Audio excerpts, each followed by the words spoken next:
S'intéresser à une autre question qui interroge l'éthique et la morale. La situation des réfugiés qui risquent leur vie en traversant la Méditerranée pour rejoindre l'Europe.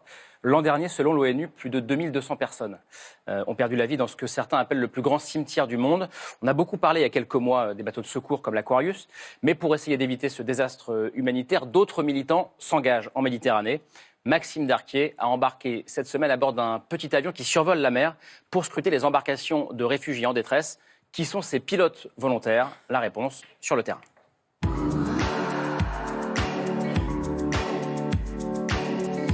Salut Karim. Salut Maxime. Bonsoir. Maxime, vous revenez donc de Méditerranée. Vous êtes parti à la rencontre d'un groupe de Français qui scrutent la mer chaque semaine.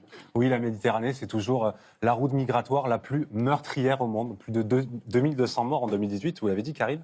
Et déjà 500 autres qui ont perdu la vie depuis le début de l'année 2019. Et ça, c'est sans compter les innombrables victimes qui se sont noyées loin des radars. Des victimes que les chiffres officiels ne comptabiliseront jamais. Alors, face à cette situation, des Français ont décidé de s'organiser à l'initiative de José Benavente. Il a 50 ans, il est pilote professionnel et avec un ami, il a réuni toutes ses économies pour acheter un petit avion et lancer l'association des pilotes volontaires, des bénévoles qui survolent la Méditerranée à la recherche de personnes en détresse. On sait qu'il y a des départs qui se font, c'est une certitude. On le constate, nous, régulièrement depuis des mois maintenant.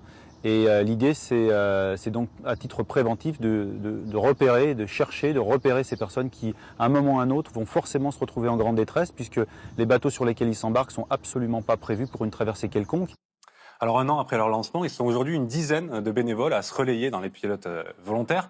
Des bénévoles qui consacrent tout leur congé à tour de rôle pour assurer des vols quotidiens de surveillance au-dessus de la Méditerranée.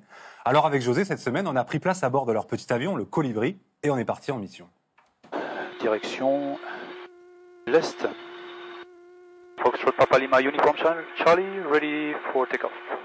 La seule chose qu'on a en tête, nous, quand on vole, c'est d'essayer de faire le maximum pour repérer un maximum de bateaux qui se retrouvent en détresse et surtout le plus tôt possible.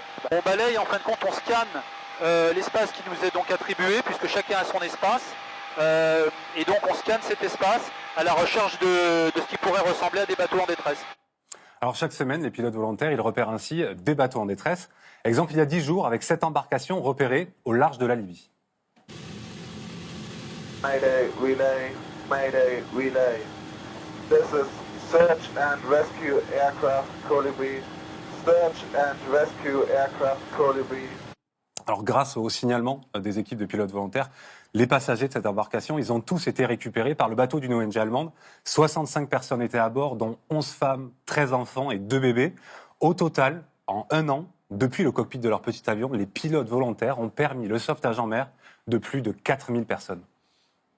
Une énorme satisfaction parce qu'effectivement, on se dit qu'on a contribué à sauver 50, 80, 100, 120 personnes. Donc évidemment, on se couche un peu fatigué quand les journées sont longues. Et on se réveille étonnamment sans trop de problèmes quand les nuits sont courtes parce qu'on sait pourquoi on se lève le matin. On ne peut pas rien faire. Et surtout, on ne pourra pas dire qu'on ne savait pas. Donc on n'a pas de choix, on n'a pas d'autre choix. On n'a pas d'autre choix, dit José Benavente, parce que pour lui, ce sont les États qui devraient s'occuper de ce travail, mais lui, il juge que ces États, ils sont défaillants. Vendredi, ils étaient 7 pays à se réunir à Malte pour trouver un accord sur le secours et l'accueil de ces réfugiés. Il y avait l'Espagne, l'Italie et la France avec Emmanuel Macron, mais ce sommet, il s'est une nouvelle fois soldé par un échec. Aujourd'hui, ce sont les ONG qui viennent en aide aux migrants qui se retrouvent poursuivis par la justice. Certains responsables d'ONG sont accusés d'aide et de complicité à l'immigration illégale et ils encourent des peines jusqu'à 20 ans de prison. Les organisations internationales qui tentent d'intervenir en mer Méditerranée ont été régulièrement attaquées, criminalisées et on nous reproche beaucoup de choses qui ne sont pas vraies. La volonté, elle est claire, c'est faire en sorte qu'il n'y ait plus de témoins sur cette scène de crime.